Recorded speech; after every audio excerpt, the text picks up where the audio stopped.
Yung una na dapat tandaan mo na naka-highlight sa blue box na nasa screen natin ngayon is dapat ilagay mo muna yung company name, worksheet, tapos yung date sa baba. Okay? Company name muna sa taas, example, do.company, tapos sa baba, worksheet, tapos sa pinakababa, lagyan mo ng year end or for the year ended December 31 or December 31, 2020 if 2020 yung year na pinapahanap sa inyo.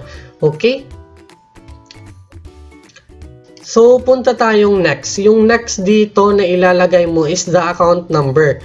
Okay? So, sa account number dito mo yan ilalagay. Saan mo po mahahanap yung account number?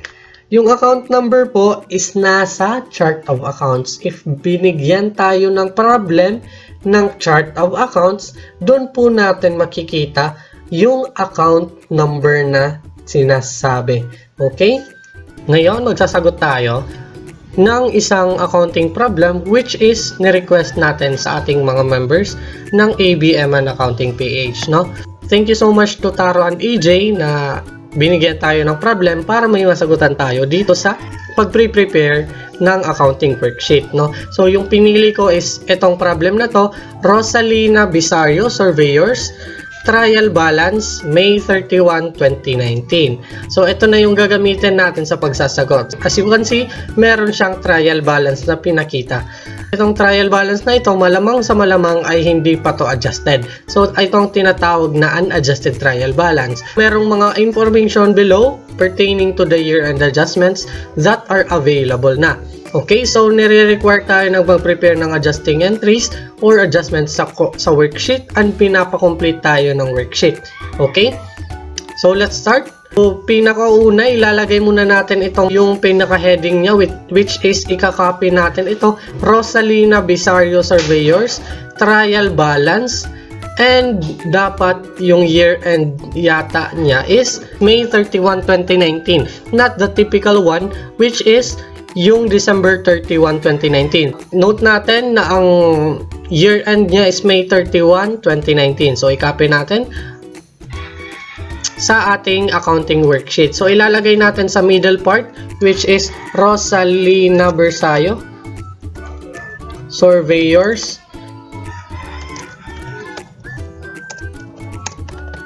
Tapos, ilagay mo dito accounting worksheet na kasi nagpre-prepare ka na ng accounting worksheet, hindi na trial balance. Okay? Tapos, ilagay mo yung year-end niya which is May 31, 2019. So, medyo tricky itong problem na to kasi yung year-end niya is hindi pumapasok sa December 31 or hindi pasok sa December 31. Yung gamit na year-end niya is the fiscal year which is May 31, 2019. Ilagay lang natin dito lahat ng account titles and yung account number if meron. So, meron ba tayong account number dito? As we can see, wala tayong account number or walang binigay na chart of account. So, sa account number dito,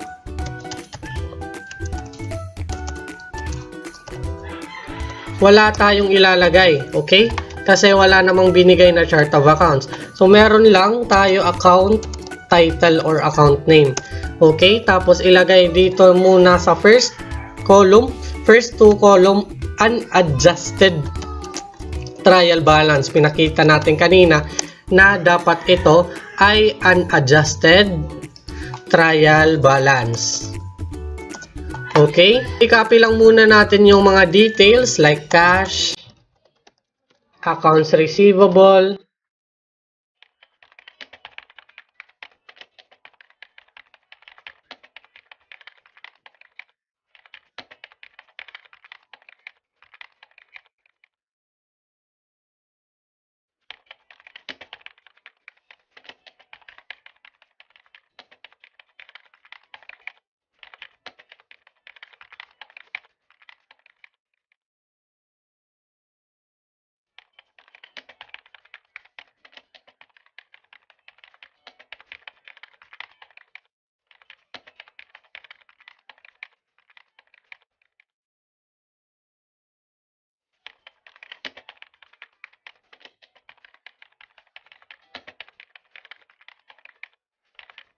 Makikita natin dito na yung main line of business niya is surveying. Okay? So, kailangan nating malaman kung anong type of business yung pinapa-operate niya kasi sooner or later, dun tayo magbabase sa ating mga accounting titles. Like for example, surveying is a service activity, hindi siya sale of goods. So, dapat makita natin dito revenue or survey revenue instead of sales. Okay? Habang yung mga expenses naman is related siya to surveying operations natin. Okay? And then, makikita mo yung equipment. Meron tayong survey equipment and engineering supplies kasi surveying nga yung main line of business natin. Copy na natin yung mga amounts. Tapos na tayong magkopya ng mga account titles. I-copy naman natin mga amounts. Dapat mag-iingat ka sa pag-encode ng mga amounts kasi dito pwedeng mangyari ang mali or hindi tayo makarecord ng tama. Okay? So, dapat maingat ka dito. Dapat walang may iwang decimal or zero kasi isang pagkakamali lang like ito.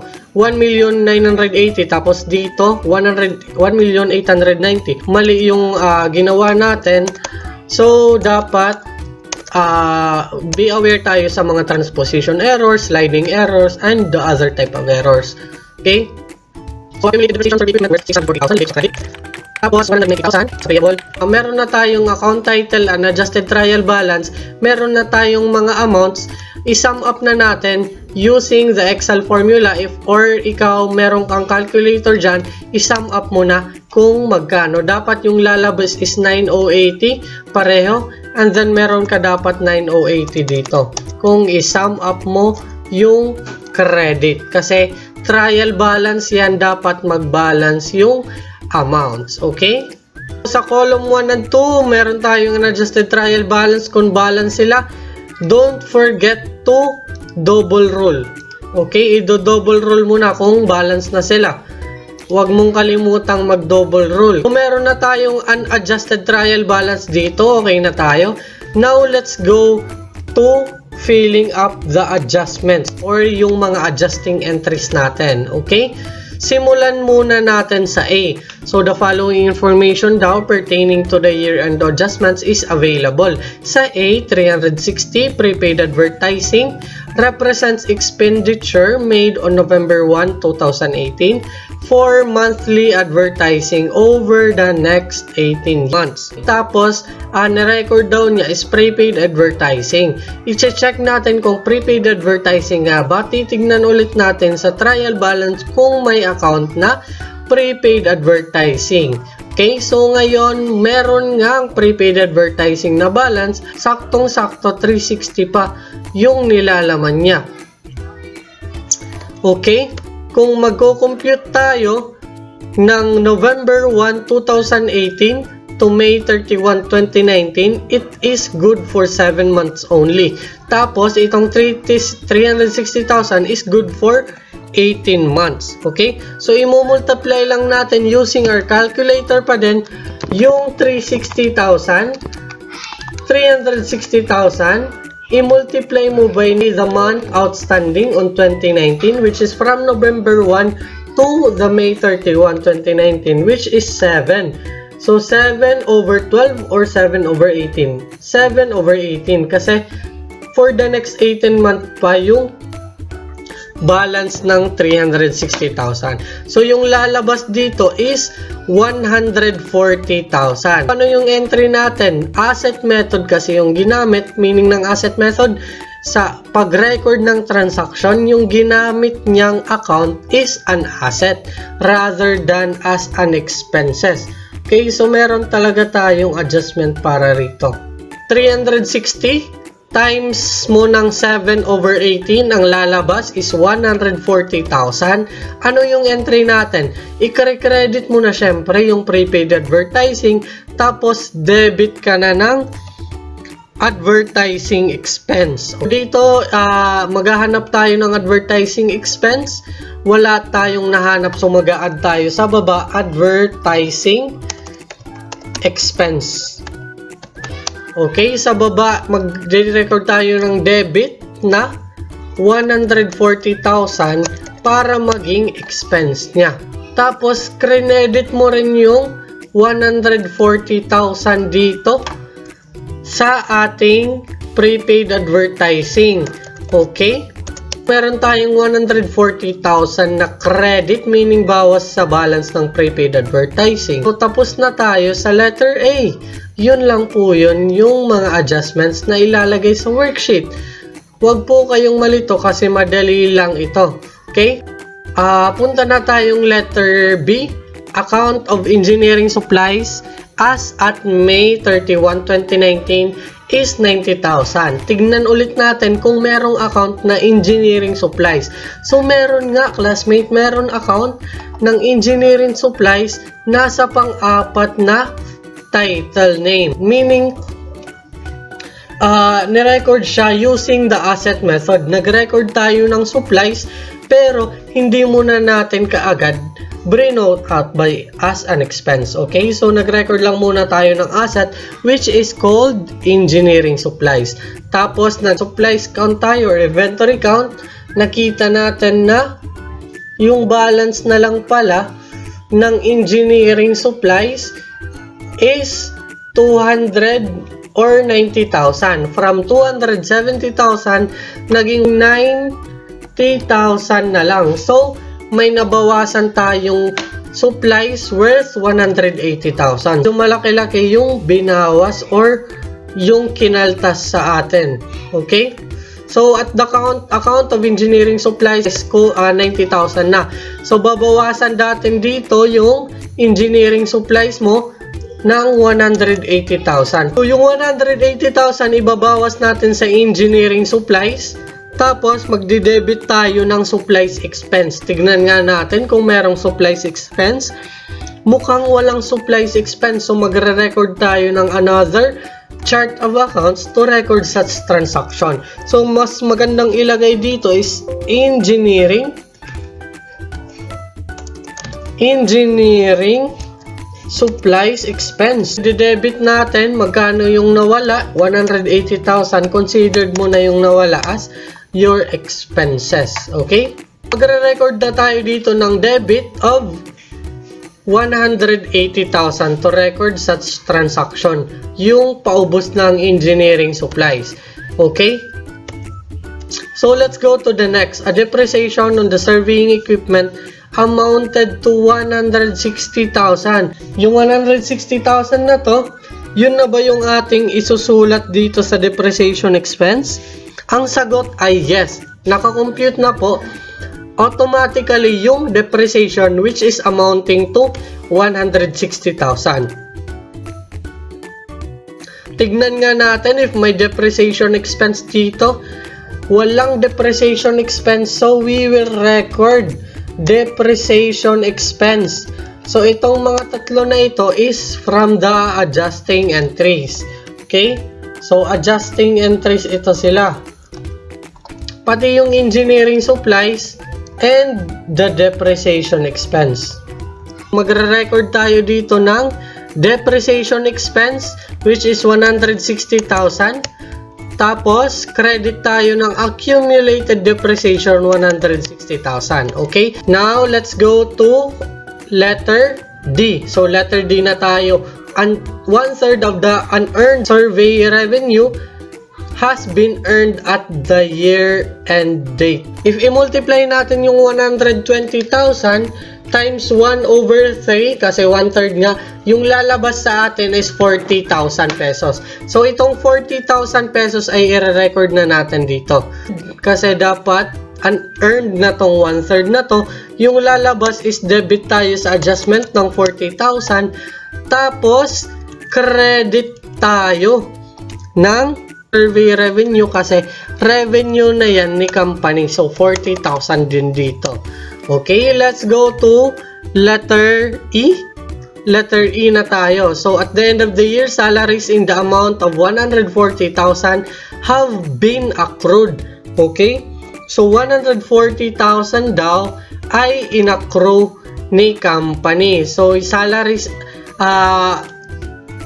recall tayo sa process of accrual.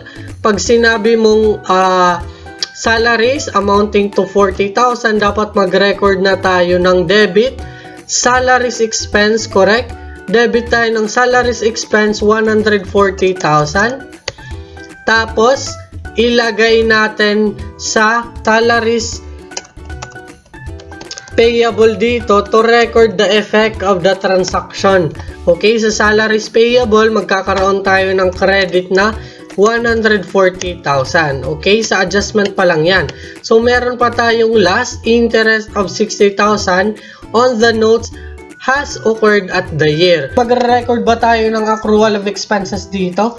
Yes, so tignan mo kung may interest expense dito. Kung walang interest expense, you will record a separate account sa baba, which is the interest expense. Okay, so magre-record tayo ng interest pay expense and then interest payable. Tignan nga natin kung may liability na interest payable. Wala pa po. So maglalagay ulit tayo ng interest payable at saka interest expenses. Kung magre-record ka ng interest expense na 60,000, debit, tsaka credit ka din ng accrued interest payable, paying you 60,000 pesos. Okay? Tapos na tayo sa adjustments, pupunta na tayo sa adjusted trial balance. Okay? So, dito lalagay na natin adjusted trial balance. Okay? So, sa adjusted trial balance, isa-sum up mo lang lahat. So, if may calculator ka dyan, i-compute mo na yung mga total natin. Okay?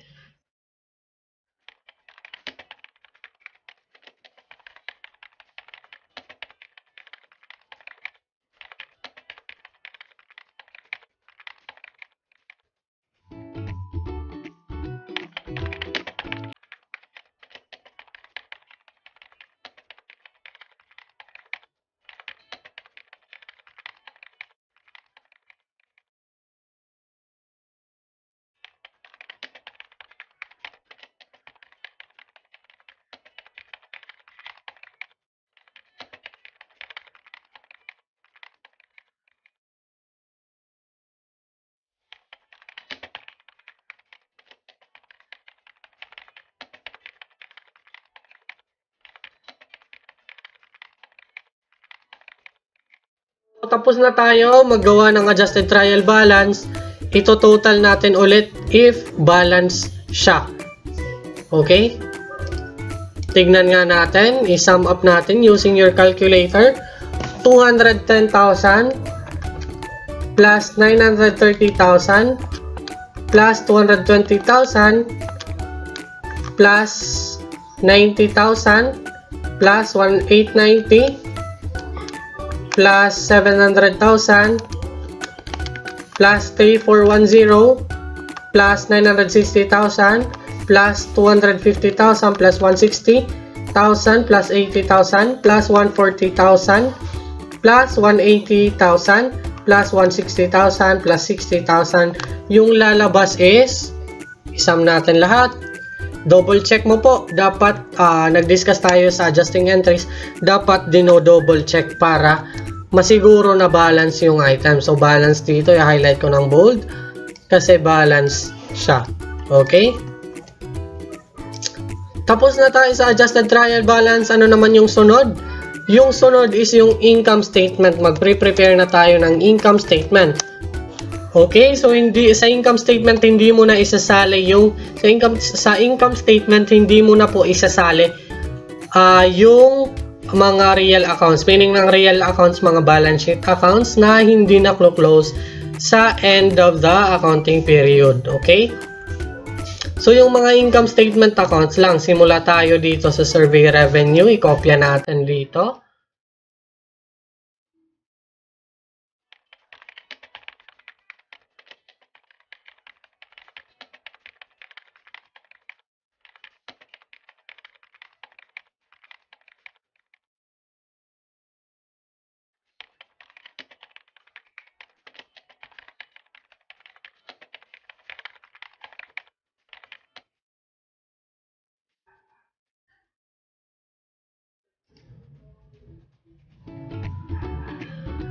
So, isum up natin, 3410 plus 960 plus 250 plus 160 plus 80 plus 140 plus 180 plus 160 plus 60. Ano yung lalabas? Tapos, i-compare natin sa 6550. Hindi naman dapat balance yan kasi kinukompute nga natin yung income and expense or yung tinatawag na net income natin. So, yung lalabas is 5,400 yung total expenses, tapos 6,500 yung total income. Okay? So, i-deduct natin para makuha yung net income. 6,550 minus 5,400. Sa calculator natin, ano yung lalabas? Yung lalabas is net income na 1,150,000. Okay? Don't forget to double rule pala. Dapat naka-double rule siya dito. Okay? Dito sa income statement, ibabalance lang natin. Titignan natin if kaya siyang mabalance. Okay? Titignan muna natin kung kaya siyang mabalance. So, 5,400 plus 1,150 is equal to 6,550. Tapos dito, i-try natin if balance din sila. So, dapat balance sila, 6,550 siya dito. Okay, so i-double rule natin as an indication na meron tayong final answer sa income statement. Okay, so ito na yung final answer natin sa income statement, which is balance sila 6,550. Tapos meron tayong net income na 1,150,000. Okay, so next naman natin gagawin is i-close na natin yung net income at ilalagay na natin sa statement of changes and equity.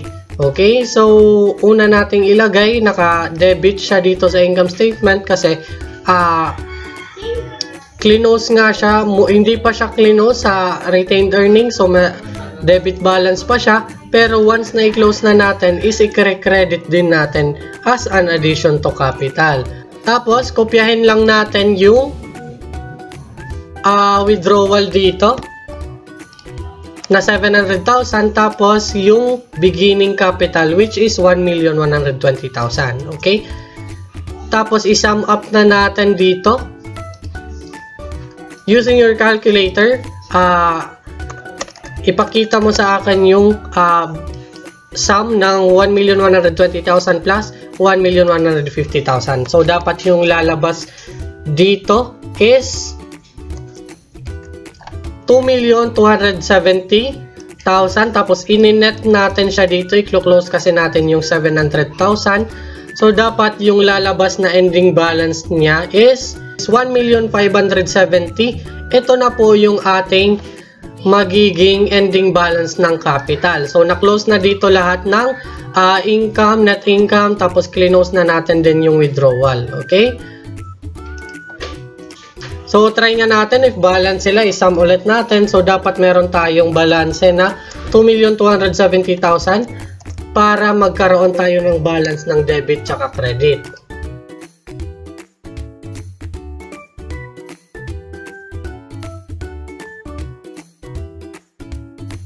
Yan, punta naman tayo sa balance sheet. So, gagawa na tayo ng balance sheet kasi tapos na tayo sa statement of changes and equity. Okay? So, pupunta tayong balance sheet, ikokopya lang natin yung mga amounts sa adjusted trial balance na nakikita mo sa screen. Okay? So, for example, sa cash, 210,000, AR 930,000, prepaid advertising, 220, engineering supplies, 90, survey equipment, 190. Okay? Kakopy lang natin dito. Ayan. Tapos, same din sa accumulated depreciation, survey equipment, ikakopy lang din natin dito, 800,000, 190,000, 80,000, 500,000. I-copy mo na lang muna yung nasa baba, baka makalimutan mo yung salaries payable kasi balance sheet account yan, ilagay mo dito sa balance sheet. Tapos, ilagay mo rin yung accrued interest payable which is 60,000 sa balance sheet din as a liability. Okay? Yung next is ilagay mo na yung capital, na ending balance ng capital which is 1,570,000. Yan. Tapos,